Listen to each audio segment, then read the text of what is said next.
Hello everyone, I'm Sherry. Today I'd like to talk about self-sabotage. I used to do that very often to myself. For example, when I failed an exam, I would scold myself, thinking that I could have done it better. How did I miss it? Or I did something very embarrassing. I couldn't help thinking that, I really shouldn't do that. Everybody would remember my embarrassment.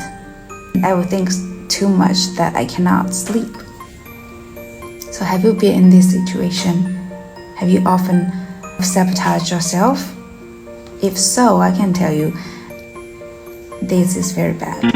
This is a bad habit because you are constantly hurting yourself. You're blaming yourself for something that you cannot change.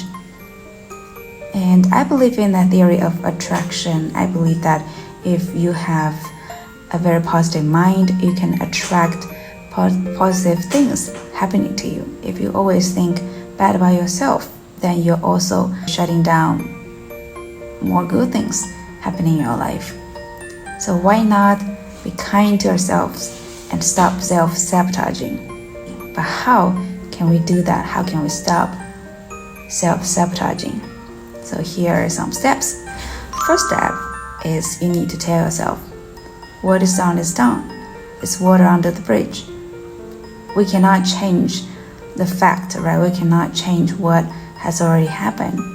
Let's embrace it. Let's face it. Let's accept it as a reality.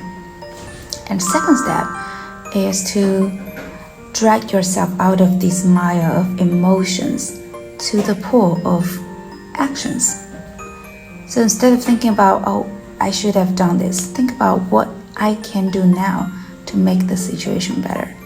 Say I just failed an exam, but think about how you can make this better. Okay, I can do my next exam better, right? I can perform better in my next exam.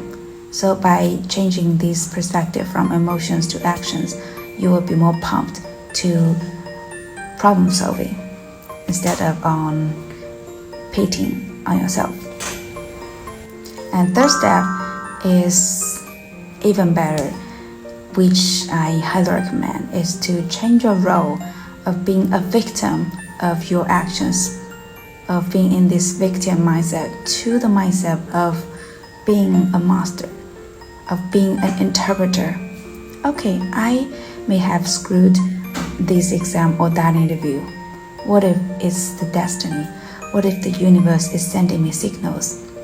I shouldn't go to that interview, or maybe that company is just not for me. I have better places to go. So this could be a chance for me to go to a better company. So by integrating the bad things into good things, you'll have more luck to come in your way.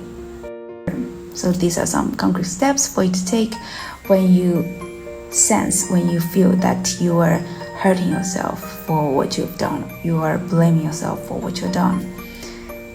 So obviously, you need to be aware that you are doing this to yourself, and then just stop and follow the steps I just mentioned.